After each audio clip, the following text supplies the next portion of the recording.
Hey everyone, welcome to Raj economics and commerce classes. मैं हूं नीरज कुमार और आज है 45 डे चैलेंज का डे नंबर 9, राइट। और हमारा टारगेट है यूजीसी नेट 2024।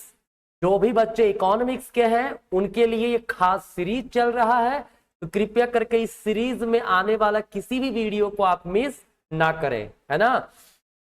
मैं ऑलरेडी 8 वीडियो बना चुका हूं, अगर नहीं देखें डिस्क्रिप्शन में प्लेलिस्ट का लिंक दिया हुआ है, जाइए उन वीडियोस को देखिए, है ना। आज जो डिस्कस करेंगे इंपॉर्टेंट टॉपिक्स में वो क्या होगा, फिनांस कमीशन के बारे में जानेंगे और मेनली हमारा फोकस रहेगा recommendation of 15th finance commission पे, ठीक है ना। देखिए अभी ये तो इंपॉर्टेंट टॉपिक्स जो है पहले मैं वो डिस्कस कर दे रहा हूं, है ना। फिर आपके पास पीवाईक्यूज आएंगे, आपके पास एक्सपेक्टेड एमसीक्यूज आएंगे। 18 जून को आपका एग्जाम है, उसके पहले मैं कोशिश करूंगा बड़ा ही बेहतरीन चीजों को लेकर के आपके बीच आने का, ठीक है ना। देखिए किसी भी डे को अगर आप मिस कर रहे हैं, ठीक है, तो ये एक गलती होगा, तो मिस ना करें। कुछ ना कुछ जरूर आपको काम देगा हर एक वीडियो ये 45 डे चैलेंज का, ठीक है। क्योंकि अगर आप ये 45 डेज का चैलेंज पूरा करते हैं फिर जब एग्जाम देने जाओगे जरूर कहोगे यस सर, मदद किया है ये 45 डेज का चैलेंज, ठीक है ना। देखिए आगे बढ़ूं इसके पहले एक इंफॉर्मेशन, अगर आप रांची से हैं, BA economics, MA economics, UGC net in economics, है ना, सीयूटी यूजी पीजी इसका प्रिपरेशन करना चाहते हैं तो हमारा ऑफलाइन सेंटर है रांची में, आप ये सेंटर विजिट कर सकते हैं। डिटेल इंफॉर्मेशन के लिए यहाँ पे गिवन नंबर पे आप कॉल कर सकते हो, ठीक है ना। चलिए तो हम लोग आज शुरुआत करते हैं, देखते हैं फिनांस कमीशन और उसका 15th फिनांस कमीशन का रिकमेंडेशन, ठीक है ना। रिकमेंडेशन से डायरेक्ट सवाल आपके एग्जाम में आते हैं, तो कृपया करके वीडियो अच्छे से लास्ट तक देखिएगा, ठीक है ना। देखिए अगर फिनांस कमीशन की बात की जाए तो ये कॉन्स्टिट्यूशनल बॉडी है, ठीक है। क्या है, कैसा बॉडी है, कॉन्स्टिट्यूशनल बॉडी है, राइट। ये डिटरमाइन करता है, क्या डिटरमाइन करता है भाई, method and formula for distributing tax proceeds between centre and states.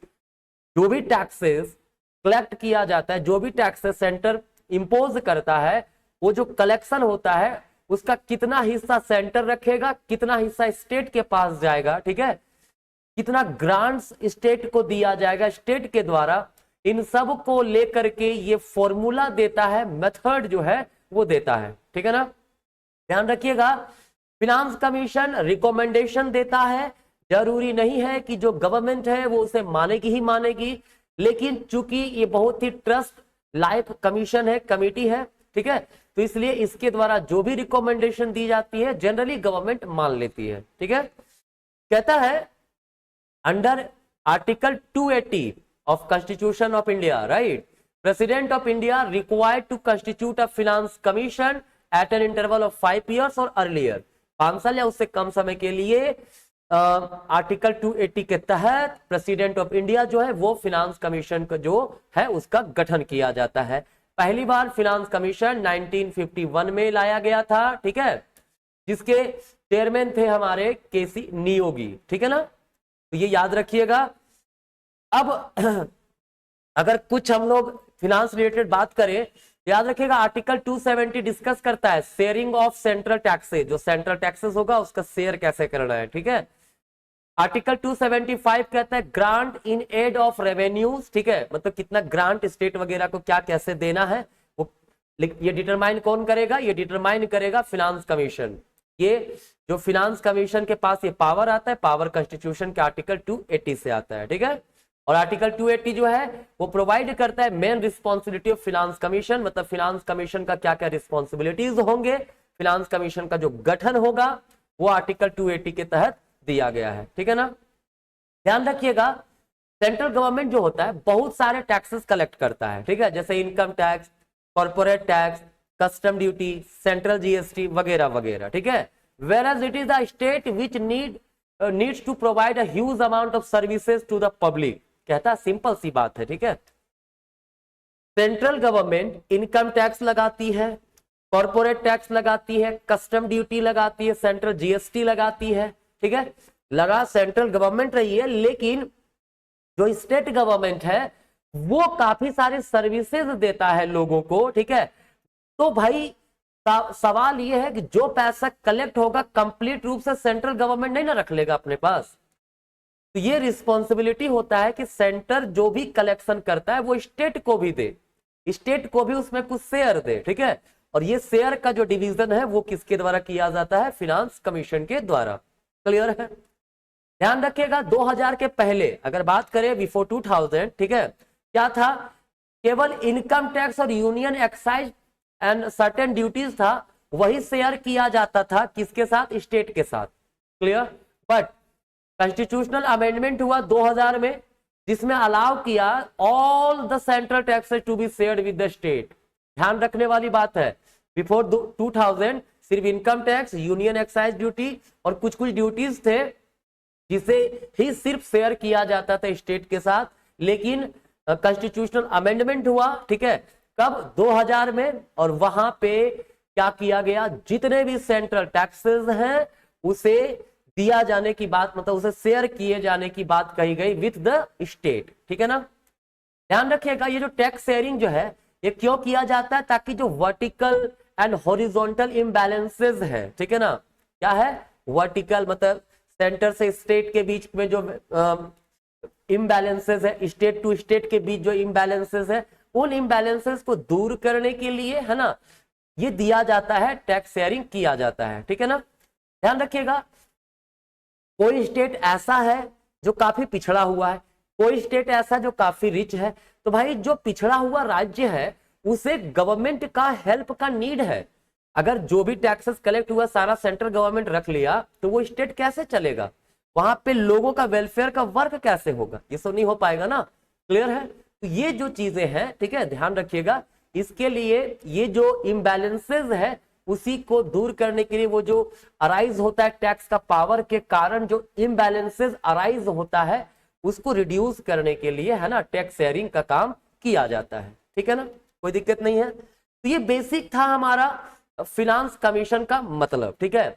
Major focus हमारा क्या है, 15th जो फिनांस कमीशन है उसका क्या मेन रिकमेंडेशन है उसकी डिस्कशन, ठीक है। तो याद रखिएगा जो 15th फिनांस कमीशन है, ठीक है, ये प्रेसिडेंट ऑफ इंडिया के द्वारा नवंबर 2017 में ही कर दिया गया था गठन, जिसके चेयरमैन कौन थे, एनके सिंह, है ना, अभी चल ही रहा है। और इसका जो पीरियड था याद रखिएगा 2021 से 22 से लेकर के, फिनेंशियल ईयर 2021-22 से लेकर के 2025-26 मतलब 5 सालों के लिए था। लेकिन आप लोग पता होना चाहिए एक चीज याद रखें, बड़ा इंपॉर्टेंट फैक्ट है, 15th फिनांस कमीशन जो था ना 2020-21 के लिए भी आया था। पहला रिपोर्ट जो पेश किया था किसके लिए पेश किया था, 2020-21 के लिए। और फाइनल रिपोर्ट जो पेश किया 15th फिनांस कमीशन ने वो 2021-22 से लेकर के 25-26 तक का पीरियड के लिए था। तो आपसे कोई बोले ना तो आप कह सकते हो कि हाँ ये 15th फिनांस कमीशन जो था वो 6 सालों के लिए था। कितने सालों के लिए, 6 सालों के लिए, क्योंकि 15th फिनांस कमीशन को कहा गया दो जो है आप रिपोर्ट पेश कीजिए, है ना, पहला रिपोर्ट 2020-21 के लिए एंड देन जो सेकेंड पेश किया जाएगा वो 21-22 से लेकर के 25-26 तक के लिए, ठीक है ना, कोई दिक्कत नहीं है। तो भाई इसका रिकमेंडेशन क्या था, पहला रिकमेंडेशन वर्टिकल डिवोल्यूशन, मतलब devolution of taxes of union to state. ध्यान रखिएगा सेंटर से स्टेट के पास जो जाएगा, क्या शेयर जाएगा, ये कहलाता वर्टिकल डिवोल्यूशन, ठीक है ना। ध्यान रखिएगा इसमें कहा गया 41% शेयर दिया जाएगा। 41% जो शेयर था, जो भी टैक्स कलेक्ट होगा सेंटर करेगी वो 41% किसको दे देगा, स्टेट को दे देगा। ये वही था जो इंटरिम रिपोर्ट आया था ना, मैंने कहा ना पहला रिपोर्ट 15th फिनांस कमीशन ने पेश किया था 20-21 के लिए, उसमें 41% की ही बात कही गई थी, ठीक है। और ध्यान रखने वाली बात है, कहता है it is the same level of 42% of the divisible pool as recommended by 14th finance commission. 14th finance commission ने रिकमेंड किया था 42%, तो वही है, ये भी 42% ही है, लेकिन दिखाता 41% क्यों है, क्योंकि जो 1% जो कमी हुआ ना वो इसलिए हुआ क्योंकि नए जो स्टेटस मिला जम्मू कश्मीर को, ठीक है, लद्दाख को, ठीक है, इन लोगों के लिए ये 1% जो है वो डिवोल्यूट किया गया, ठीक है। तो ध्यान रखिएगा अगर सेंटर से स्टेट की बात करेगा, 15th फाइनेंस कमीशन ने रिकमेंड किया 41%, और 14th फाइनेंस कमीशन जो 42% कहा था, उससे 1% कम इसलिए हुआ क्योंकि ये 1% जो है इस खास जम्मू कश्मीर लद्दाख वगैरह के लिए किया गया था। ठीक है ना, कोई दिक्कत नहीं है। मुझे उम्मीद है यहां तक को समझ में आ रहा होगा आप लोगों को अच्छे से। ये पहला रिकमेंडेशन था वर्टिकल डिवोल्यूशन। ठीक है, ये सवाल डायरेक्टली आता है, 41% याद रखिएगा। दूसरा था हॉरिजॉन्टल डिवोल्यूशन, मतलब अलोकेशन बिटवीन द स्टेट। मतलब एक तो हो गया सेंटर से स्टेट के पास 41% आएगा, ठीक है ना। अब भाई वो जो स्टेट्स हैं, सारे स्टेट को नहीं जाएगा ना। जैसे सेंट्रल गवर्नमेंट है, स्टेट हमारे पास है, तो सेंटर जो है स्टेट को 41% देगा। अब इन स्टेट में सब स्टेट को एक जैसा तो नहीं मिलेगा ना, किसी स्टेट को ज्यादा मिलेगा शेयर, किसी को कम मिलेगा शेयर। याद रखिएगा 15th फाइनेंस कमीशन के अकॉर्डिंगली सबसे ज्यादा जो शेयर दिया गया वो उत्तर प्रदेश को दिया गया है। ठीक है ना, ये ध्यान रखने वाली बात है। हाईएस्ट शेयर लगभग 17% के आसपास है, वो एक बार डेटा चेक कर लीजिएगा। ठीक है, तो भाई कौन सा स्टेट को कैसे मिलेगा, ये कैसे डिसाइड करें, इसके कुछ क्राइटेरिया है। देखिए ये कुल मिलाकर के कितने क्राइटेरिया है, 6 क्राइटेरिया है। क्या क्या, पहला डेमोग्राफिक परफॉर्मेंस कैसा है, डिटेल में भी आगे बता रहे हैं। इनकम डिस्टेंस कैसा है, population, area, forest and ecology, tax and physical effort.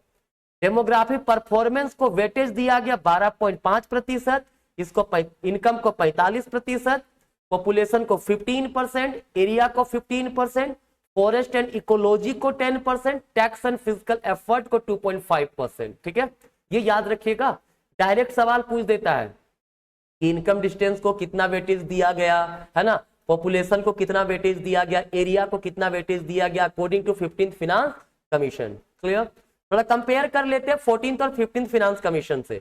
ये हमारा 14th फाइनेंस कमीशन है, ये 15th फाइनेंस कमीशन है। ठीक है, 14th फाइनेंस कमीशन में इनकम डिस्टेंस को वेटेज दिया गया था 50%, बट 15th में कितना दिया गया 45%। फॉरेस्ट एंड इकोलॉजी को 7.5% दिया गया था 14th में, अब 10% दिया जा रहा है। एरिया पहले भी 15% था, अभी 15% है। बड़ा चेंजेस हुआ पॉपुलेशन में, पहले पॉपुलेशन पे वेटेज दिया जा रहा था 27.5%, अब 15% दिया जाने लगा। फिर डेमोग्राफी परफॉर्मेंस 14th में नहीं था, वो अब लाया गया जिसको 12.5% वेटेज दिया गया। और टैक्स एफर्ट जो कैसा स्टेट लगा रहा है वो 2.5% है। ठीक है, तो इस सारे जितने भी टर्म है सबके बारे में थोड़ा सा हम लोग ना ब्रीफली यहाँ पे समझ लेते हैं। ठीक है, ये जो हॉरिजॉन्टल डिवोल्यूशन क्राइटेरिया है इसके बारे में थोड़ा सा हम लोग समझ लेते हैं। पॉपुलेशन, पहला पॉपुलेशन कितना बोला गया, इसमें वेटेज 15th फाइनेंस कमीशन में पॉपुलेशन को ये 15% वेटेज इसमें दिया गया। ठीक है, क्लियर। एरिया को भी 15% दिया गया, फॉरेस्ट एंड इकोलॉजी को 10% दिया गया, इनकम डिस्टेंस को 45% दिया गया है। ठीक है, थोड़ा समझते जाइए।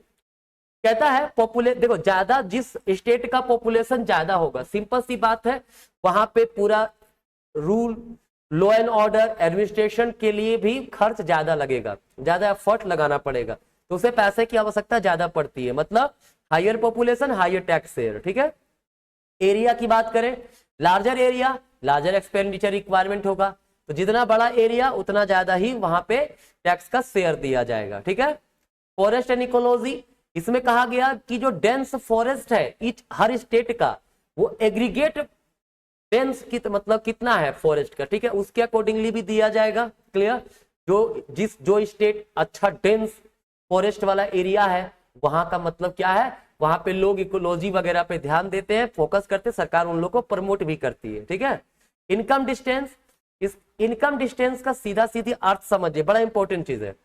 कहता है gross state domestic product of a particular state. जैसे हम झारखंड की बात करें, ठीक है, हम लोग बात करें अगर झारखंड की, तो झारखंड का ग्रोस डोमेस्टिक प्रोडक्ट जो है, ठीक है, उसको अगर कंपेयर किया जाए किससे, हाईएस्ट जीएसडीपी जिसका है, वैसे स्टेट जिसका सबसे ज्यादा है इनकम, ठीक है, और वैसा झारखंड को कंपेयर करेंगे, कितना का डिस्टेंस है भाई, है ना। इसमें ध्यान रखिएगा, अगर जिस स्टेट का लो पर कैपिटा होगा, मतलब उसके कंपेरेटिव काफी लो होगा, जितना ज्यादा उससे लो है उतना ज्यादा उसको शेयर मिलेगा, ठीक है ना, क्लियर है।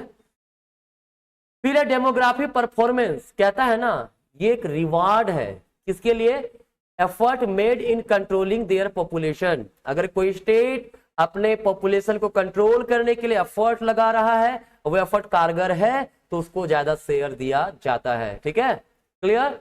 फिर टैक्स एफर्ट, मतलब ये भी एक रिवार्ड है किसके लिए, the state with higher tax collection efficiently, वैसे स्टेट जो टैक्स को इफिशियंटली कलेक्ट करता है, ठीक है, उन लोगों को ज्यादा शेयर दिया जाएगा टैक्स, मतलब सेंट्रल गवर्नमेंट के टैक्स में, ठीक है ना।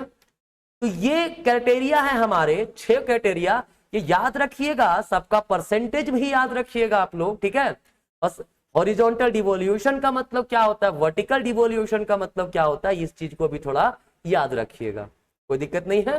चलिए आगे बढ़ते हैं। नेक्स्ट जो है रिकमेंडेशन, वो क्या था भाई, revenue deficit grants to states. देखिए जो स्टेट्स होते हैं, ठीक है, उसका वहां पे रेवेन्यू डेफिसिट हो सकता है। रेवेन्यू डेफिसिट का मतलब क्या होता है, इसका मतलब होता है कि difference between revenue expenditure and revenue receipts.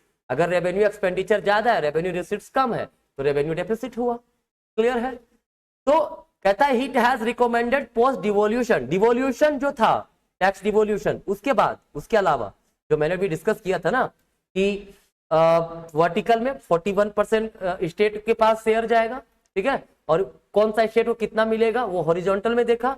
उस डिवोल्यूशन के अलावे रेवेन्यू डेफिसिट ग्रांट्स जो है वो देने की बात कही गई स्टेट्स को, कितना, 4 ट्रिलियन रुपीज, ठीक है, ओवर द 5 ईयर पीरियड, कितना साल के लिए, 2026 तक, मतलब 2025-26 का जो फिजिकल ईयर होगा तब तक कितना दिया जाएगा, 3 trillion rupees revenue deficit grant के रूप में, ठीक है। ध्यान रखिएगा द नंबर ऑफ, ये अमाउंट याद रखिएगा पहला, the number of state qualifying for the revenue deficit grant decreases from 17 इन इतना टू द इतना, ठीक है। देखिए ध्यान दीजिएगा 2021-22 में, फिजिकल ईयर 22 में 17 स्टेट को ये रेवेन्यू डेफिसिट ग्रांट देने की बात कही गई, जो कि घट के 6 हो गया, कब, 2025-26 के फिजिकल ईयर तक। मतलब कहा गया अभी 17 को दिया गया है और ये होते होते 2025-26 में मात्र 6 स्टेट को ही दिया जाएगा, क्या चीज, रेवेन्यू डेफिसिट ग्रांट्स, क्लियर है। नेक्स्ट अब है performance based incentive and grants to state. कोई स्टेट कैसा परफॉर्मेंस कर रहा है, उस परफॉर्मेंस के बेसिस पे भी सेंट्रल गवर्नमेंट उन्हें इंसेंटिव देगी, ग्रांट्स देगी। तो भाई ये परफॉर्मेंस कैसा कर रहा है नहीं कर रहा है कैसे डिसाइड करेंगे, इसके लिए 4 थीम है, ये चारों थीम याद रखिएगा। पहला सोशल सेक्टर, सोशल सेक्टर में कैसा परफॉर्मेंस है, मतलब स्टेट का हेल्थ का स्थिति कैसा है, एजुकेशन की स्थिति कैसा है, अगर ये बेटर है सरकार उन्हें इंसेंटिव देगी, ग्रांट्स देगी, ठीक है। सेकेंड रूरल इकोनॉमी, देखिए रूरल इकोनॉमी कैसा है, हमें पता है इंडिया में रूरल इकोनॉमी सबसे ज्यादा है, ठीक है। कहता है rural economy basically agriculture based होता है और मेंटेनेंस ऑफ रूरल डेवलपमेंट, मतलब वहां पे एग्रीकल्चर पे कैसा डेवलपमेंट हो रहा है, रूरल रोड्स कैसा है, क्योंकि भाई रूरल एरियाज का बहुत बड़ा इंपॉर्टेंट रोल है। कंट्री का जो टोटल पॉपुलेशन है ना उसका 2/3 पार्ट जो है वो रूरल एरियाज में रहता है। 70% ऑफ टोटल वर्क फोर्स जो है वो रूरल एरिया से आता है। 46% ऑफ नेशनल इनकम भी रूरल एरिया से आता है, ठीक है। तो भाई ये सब सिचुएशन है, अगर इन सब में तो रूरल एरियाज अगर परफॉर्म कर रहा है बेटर, अच्छा रूरल एरिया को डेवलप किया जा रहा है तो उन्हें इंसेंटिव और ग्रांट्स दी जाएगी, ठीक है। थर्ड नंबर में क्या कहा गया, गवर्नेंस एंड एडमिनिस्ट्रेशन रिफॉर्म कैसा है, मतलब स्टेट में गवर्नेंस कैसा है, वहां का एडमिनिस्ट्रेटिव कितना इफेक्टिव है। जैसे अगर आप लोग सुनते होंगे न्यूज में मुंबई पुलिस का बहुत नाम लिया जाता है, दिल्ली पुलिस का बहुत नाम लिया जाता है, क्यों लिया जाता है, क्योंकि दे परफॉर्म बेटर, है ना, वहां पे अच्छा वर्क करते हैं, ठीक है, क्लियर है। तो ये जो स्टेट अच्छा वर्क कर रहा होगा गवर्नेंस में, एडमिनिस्ट्रेटिव एक्टिविटी में, उसे भी इंसेंटिव और ग्रांट्स दी जाएगी। फोर्थ था it has developed a performance based incentive system for the power sector. Power sector कैसा है, का स्टेटस कैसा है, मतलब अगर कोई कंट्री जो है, ठीक है, वहां पे पावर सप्लाई किस तरह से, वहां पे पावर प्रोडक्शन कैसा होता है, ये सारी चीजें क्लियर है। तो ये हमारा मेन रिकमेंडेशन था 15th फिनांस कमीशन से। मुझे उम्मीद है, मैं आशा करता हूं कि इससे रिलेटेड कोई सवाल एग्जाम में आपका आए, आने वाले एग्जाम में। साथ ही साथ मुझे उम्मीद है कि आपको पूरा कंसेप्ट समझ में आया भी होगा। भाई एक कंजूसी आप लोग करते हैं, लाइक नहीं करते, कर दिया कीजिए, शेयर कीजिए, है ना। अगर चैनल पे नए हैं तो सब्सक्राइब कर लीजिए। चलिए, धन्यवाद।